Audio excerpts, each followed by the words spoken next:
الحمد لله رب العالمين والصلاة والسلام على نبينا Muhammad وعلى آله وصحبه أجمعين. Je demande à Allah, par ses noms sublimes et ses attributs parfaits, de nous raffermir sur sa religion et de nous accorder l'endurance ainsi que la patience et de nous permettre de nous accrocher et de nous cramponner à sa religion, l'islam authentique qui est basé sur le Coran et la Sunna selon la compréhension des plus prédécesseurs de cette communauté, as-salaf as-salih. Le prophète sallallahu alayhi wa sallam nous a informé dans un hadith authentique rapporté par At-Tirmidhi rahimahullah ta'ala, où le prophète sallallahu alayhi wa sallam dit qu'il viendra un temps où la condition de celui qui voudra rester ferme sur sa religion, eh bien cela sera comparable à celle d'un homme qui tient une braise dans la paume de sa main.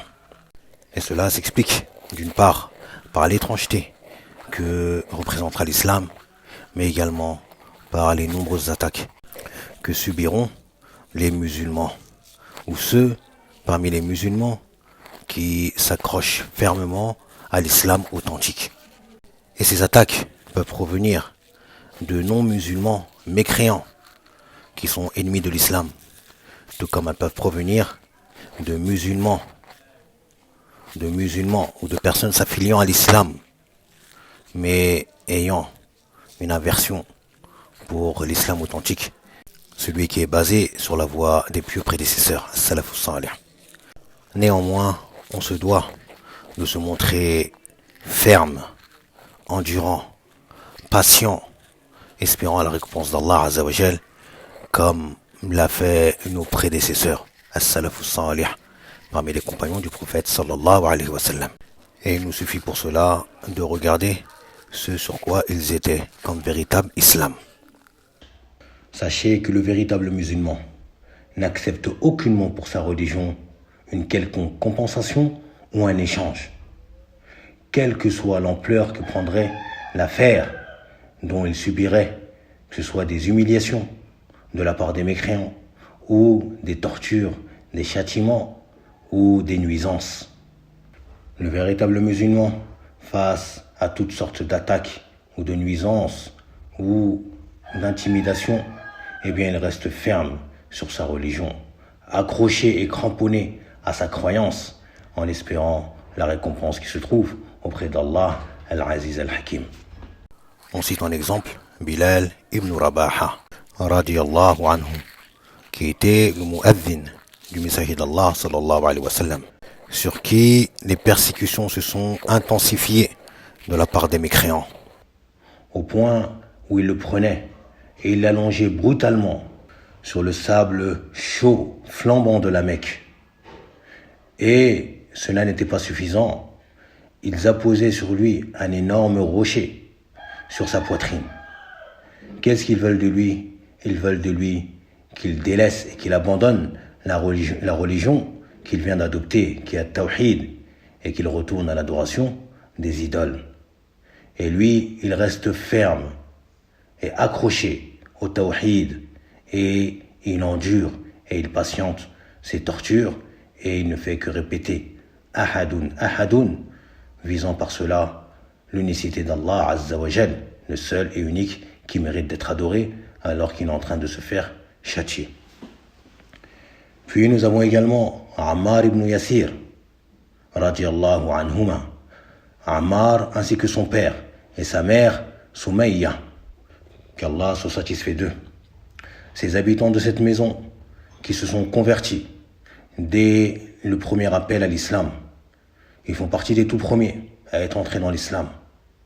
Eh bien, ils se font tous châtier dans la voie d'Allah afin qu'ils délaissent cette nouvelle religion qu'ils ont adoptée, qui est l'islam, la religion du Tawhid. Mais cela n'est pas une affaire facile pour les associateurs, car cette famille est accrochée, patiente et endure les tortures et les persécutions que leur font subir les associateurs de la Mecque. Ils se cramponnent à l'islam, cette religion, et pendant ce temps, le messager d'Allah sallallahu alayhi wa sallam qui passe par eux alors qu'ils sont en train de se faire châtier et qu'ils sont ligotés, il leur dit pour les consoler et pour leur donner encore plus de patience et de courage, il leur dit Sabran ala Yasir, fa inna maw'idakumul jannah. Il leur dit patience, famille de Yasir, votre rendez-vous est certes le paradis. Puis après cela est passé l'ennemi d'Allah, Abu Jahl, Amr ibn Hisham. Il est passé par Soumayya, la mère de Yasir, alors qu'elle était en train de se faire châtier. Et vu qu'elle ne lâchait pas la prise et qu'elle ne voulait pas apostasier de la religion du Tawhid, qu'est-ce qu'il fait? Il a pris une lance et il l'a plantée dans le bas-ventre de Soumayyata et il l'a tuée. Radiallahu anha, qu'Allah soit satisfait d'elle.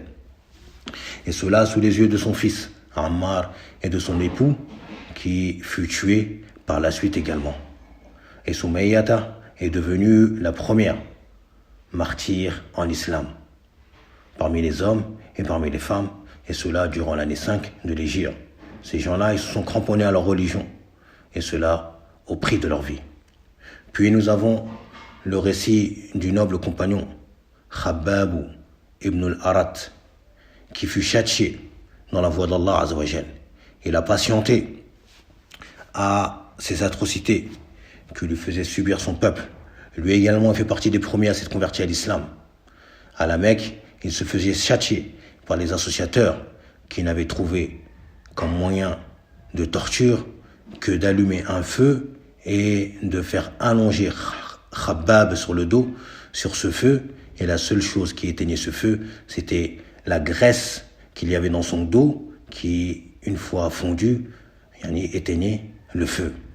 Et lui, il est patient et il endure cela, accroché à la religion du Tawhid, et il ne bronche pas d'un poil, espérant la récompense d'Allah, subhanahu wa ta'ala, radiyallahu anhu. Et voilà le noble compagnon, Habib ibn Zayd al-Ansari, radiyallahu anhuma. Habib, qui fait partie de la communauté des Ansar, les habitants de Médine, qui s'était converti, lui, son père, sa mère et sa tante maternelle, lors du parc d'Al-Aqaba. Ils étaient allés à la Mecque avant la hijra du prophète sallallahu alayhi wa sallam, afin de le rencontrer et de lui prêter allégeance et de le secourir, comme beaucoup de Médinois. Donc ils se sont convertis à l'islam et il a participé à beaucoup d'expéditions. Habib ibn Zayd, son récit ou la fin de sa vie se résume à son envoi en tant qu'émissaire pour le prophète sallallahu alayhi wa sallam. Lors de l'apparition de Moussaïlimatul Kadhab, Moussaïlimatou, l'imposteur, celui qui prétendait être prophète avec Mohammed sallallahu alayhi wa sallam. Il avait envoyé une lettre au prophète sallallahu alayhi wa sallam disant dans celle-ci approximativement, voici une lettre de Moussaïlima, l'envoyé d'Allah, à Mohammed, l'envoyé d'Allah. Hâte-moi la moitié et à toi l'autre moitié de la terre. Et en disant que Allah l'avait associé à la mission prophétique du prophète sallallahu alayhi wa sallam. Le prophète sallallahu alayhi wa sallam a donc dépêché d'écrire une lettre le réfutant, qu'il remit à Habib ibn Zayd afin qu'il la transmette et la remette à Moussaïlima. Dans cette lettre, le prophète sallallahu alayhi wa sallam est mentionné Bismillahir Rahmanir Rahim. Min Muhammadi Rasulillah ila Moussaïlimat al-Kadhab. De Mohammed, le messager d'Allah, à Moussaïlimata, l'imposteur. Assalamu ala man ittaba al-huda. Que le salut soit sur quiconque suit la guidée. Innal arda lillahi yurithuha man yasha'u min ibadihi wal aqibatu lil muttaqin. La terre appartient à Allah. Il la fait hériter qui il veut parmi ses serviteurs. Et la bonne fin appartient aux pieux. Donc lorsque Habib est arrivé avec cette lettre à Moussaïlima et qu'il lui a remis et qu'il a lu cette lettre, il a été pris de rage et d'un excès de colère.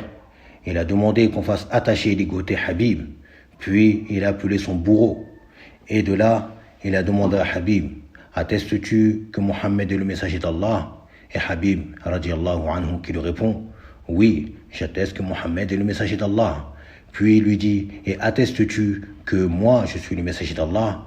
Et Habib qui lui répond, en se moquant de lui, j'ai une surdité dans mes oreilles vis-à-vis de ce que tu dis.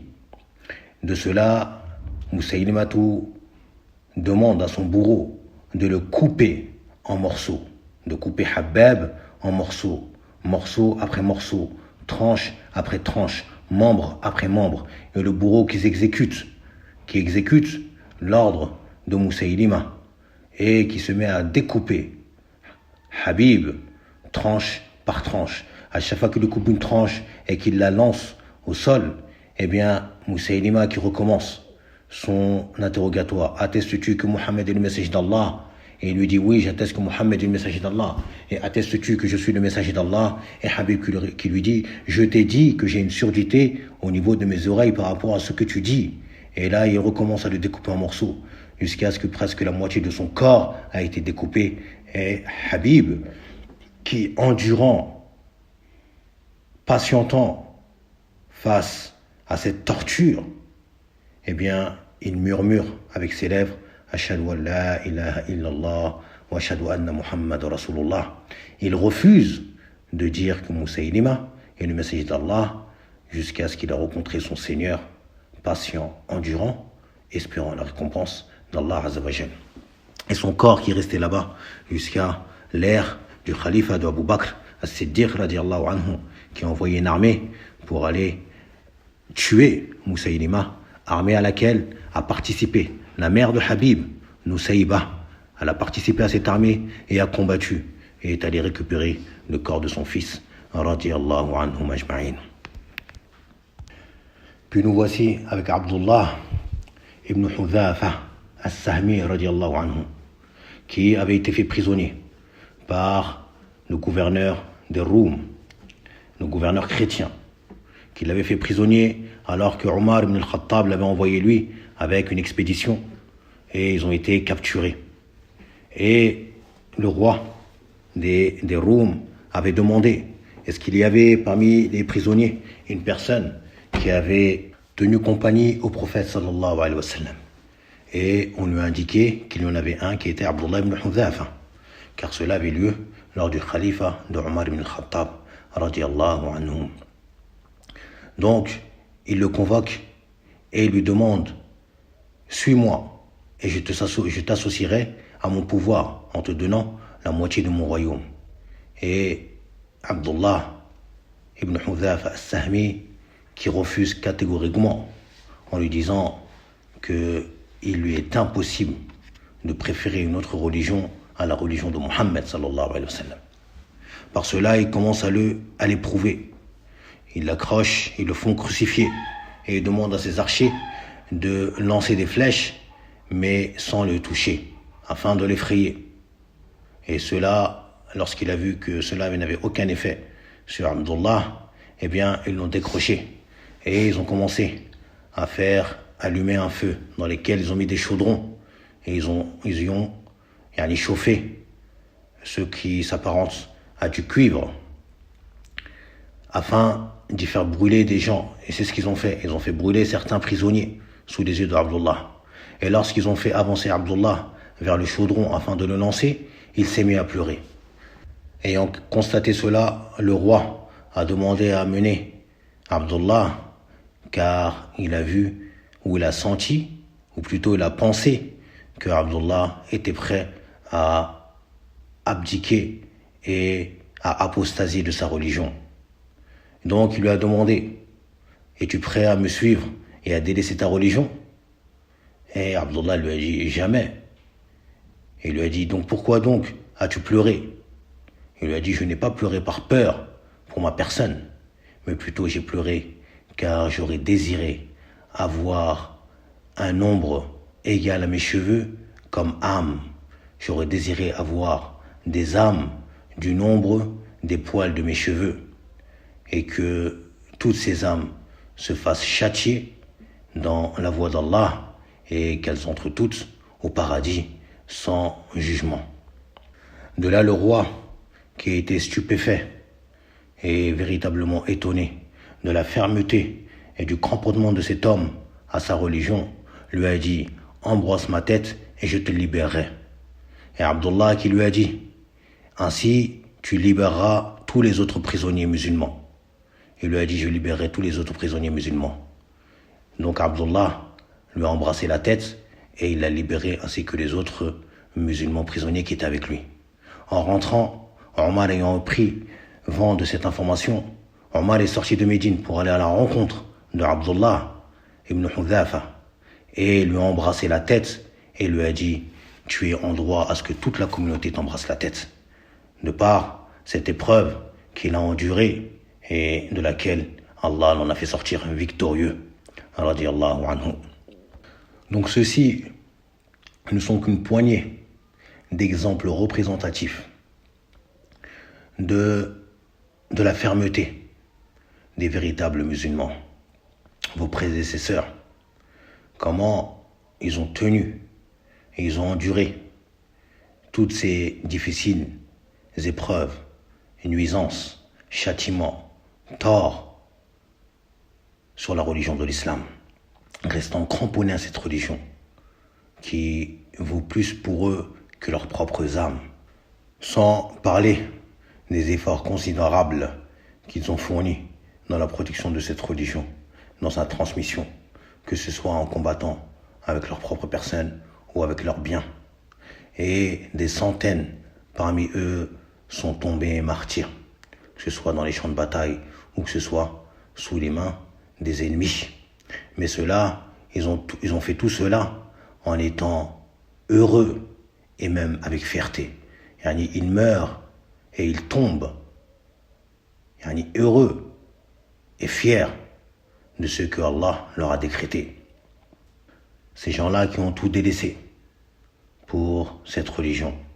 Ils ont délaissé leur foyer, ils ont délaissé leurs biens, et en recherchant des grâces de leur Seigneur, ainsi que sa satisfaction, et pour secourir la cause d'Allah et son messager, sallallahu alayhi wa sallam. Et cela, de par ce qu'ils ont connu de cette noble et immense religion qui est l'islam, du bien qu'elle en résulte et du bonheur qu'elle apporte. Et cet amour s'est donc ancré dans leur cœur et cette religion est devenue plus aimée pour eux que leur propre personne ou que leurs enfants ou leurs biens ou leur foyer, au point où l'un d'entre eux disait que si l'épreuve se présente à nous ou se présente à l'un d'entre nous, eh bien qu'il présente ses biens plutôt que sa personne. Mais si l'affaire prenait une grosse ampleur, eh bien qu'il présente sa propre personne et non pas sa religion.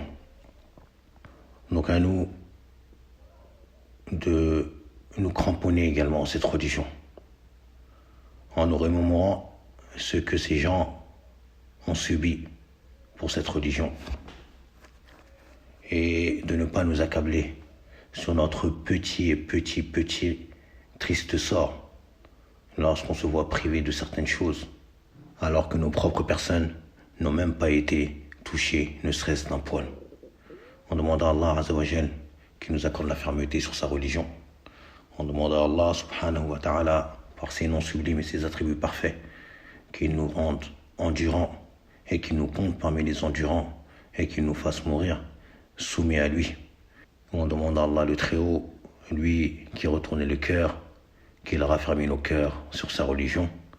Rabbana atina fid dunya hasana wa fil akhirati hasana wa qina adhaban nar.